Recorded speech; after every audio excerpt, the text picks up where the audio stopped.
After my summer trip out to the Pacific coast, my old Goodsey needed a new clutch.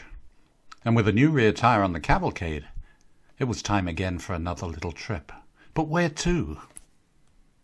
I'd long wanted to visit Meat Cove at the very northern tip of Cape Breton, Nova Scotia, and ride the CABOT trail. Monday morning, rain. It was still raining at 10:45 when I set off, but I couldn't stand waiting any longer. I won't bore you with the first day. It was 642 kilometers of sodden 4-lane highway. Ugh. The second day wasn't much better. Rain on and off all day on the long haul across New Brunswick to Moncton. I have no video from the dismal Trans-Canada Highway.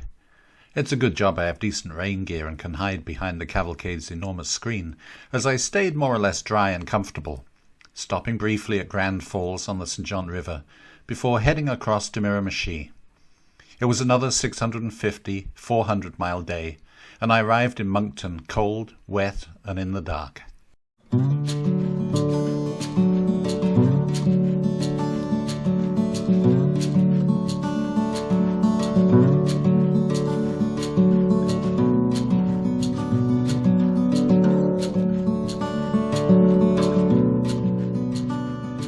Third day, there was no rain at first, but cool and damp as I headed through Amherst to Pugwash on the Atlantic coast. By now I'd noticed a ticking from the front wheel, so in Pugwash I stopped to check. My first thought was wheel bearing, although the wheel seemed to turn freely enough. It was disconcerting though, and I'll admit it was making me a little anxious. I'd booked a room at the hostel in Cape North, so I phoned them to cancel and explain before heading into Antigonish. I figured that it was a big enough town that if it was a wheel bearing, and if that wheel bearing was a standard size, someone might have it in stock. I pulled into an auto supply store and the guys were quite happy for me to pull the front wheel off in their parking lot at the back. The Suzuki's toolkit had everything I needed. The biggest difficulty was getting enough weight off the front wheel so I could get the spindle out. Note the helpful rock. Anyway, it didn't take me long to realize that the wheel bearings were fine, but the speedo drive had seized. I tried to loosen it with a bit of oil, but now I knew this, I no longer was worried. Time to get back on the road. Rain again and strong winds as I crossed into Cape Breton.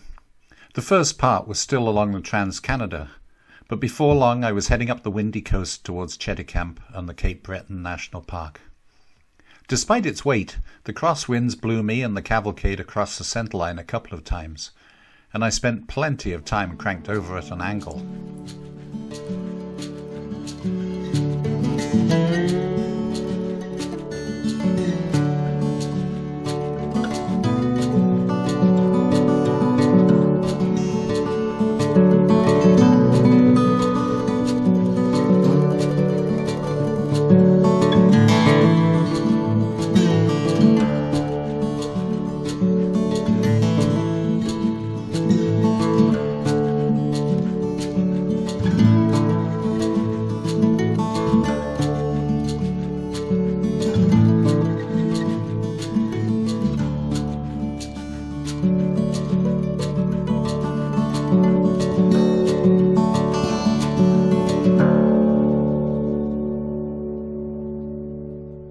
It must be 15 years since I drove around the CABOT trail in a car with my then-teenager Alex.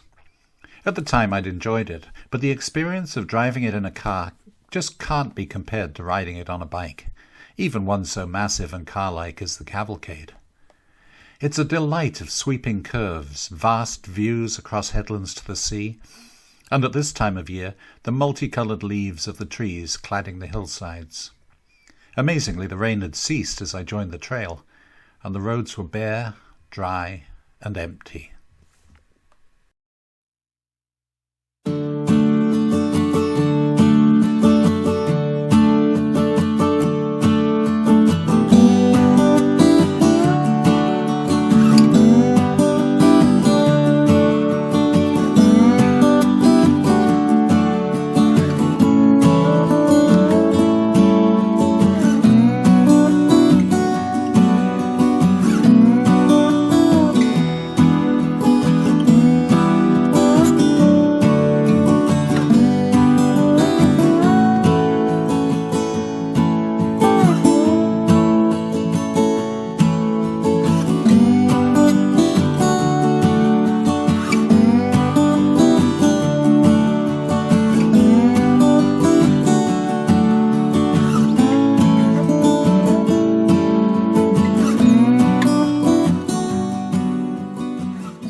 I'd reconfirmed my booking at the hostel, so was no longer in any hurry to get there, giving me a chance to relish the scenery and enjoy the ride.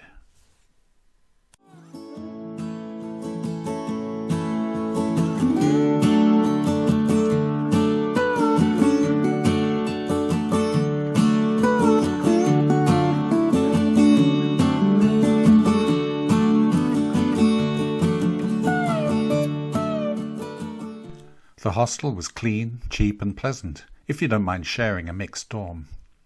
I warned them about my snoring, but nobody was giving me dark looks in the morning.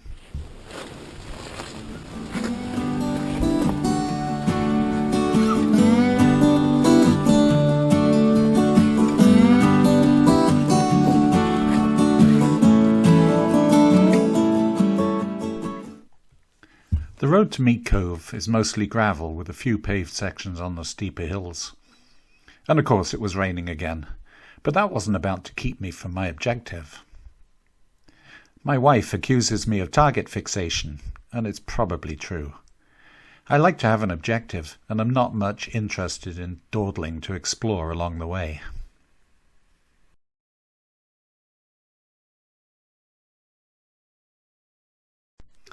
I suppose, because it's at the very tip of Nova Scotia, Meat Cove has become a bit of a mecca for ADV riders. But other than a couple of locals' cars and trucks, there were no signs of any other riders. Indeed, the whole time I was on the CABOT trail I didn't see a single motorbike. Come to think of it, I only saw a couple of bikes until the weather had warmed up and I was well back into Quebec and Ontario.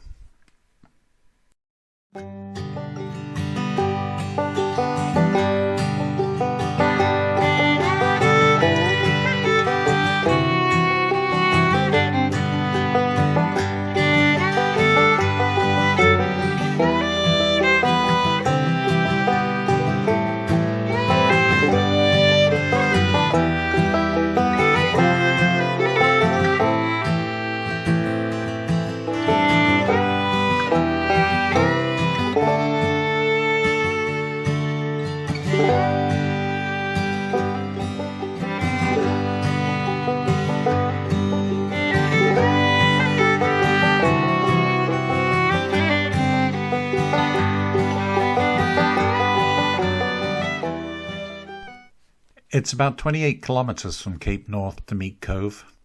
28 wonderful kilometres of ocean views, tight curves, potholes and forested steep hillsides. Wonderful. So bear with me if I let the video run on a little bit.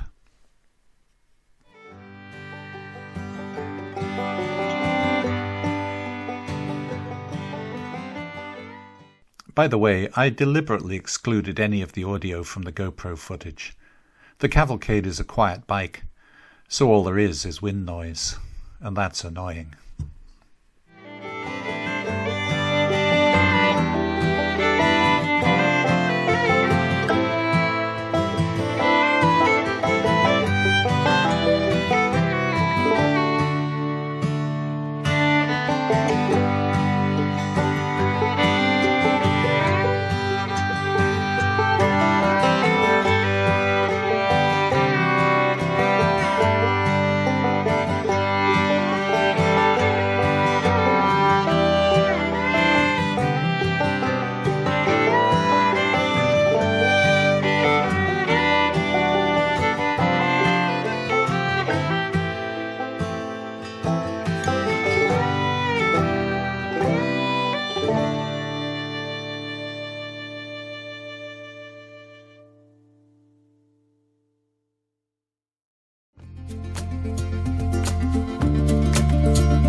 The first part of the ride back towards Cape North was interesting. Water had finally penetrated deeply enough beneath the cavalcade's bodywork to cause a short on one of the spark plugs.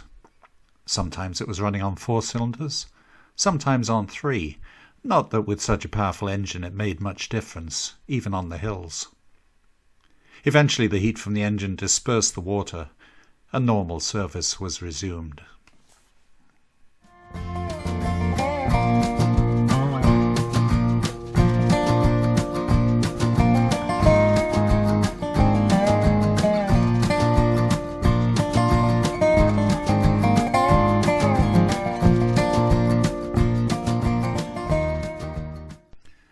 I hadn't really planned my next move after Meat Cove, so I continued around the Cabot Trail, then headed west along the north shore of Minas Basin, part of the Bay of Fundy, to the little town of Parsborough.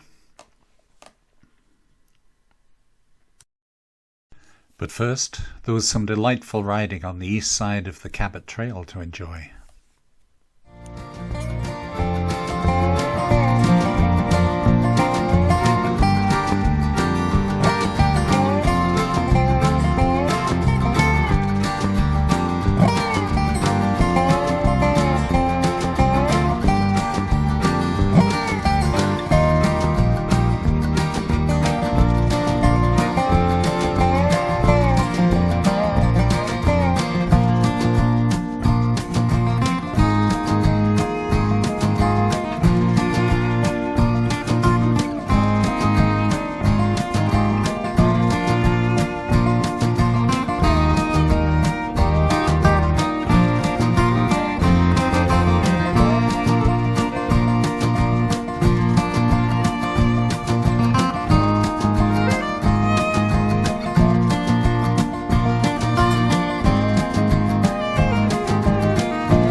Blueberry fields dot this part of Nova Scotia, but soon I was threading through New Brunswick, avoiding the Trans-Canada Highway as much as possible by taking secondary roads.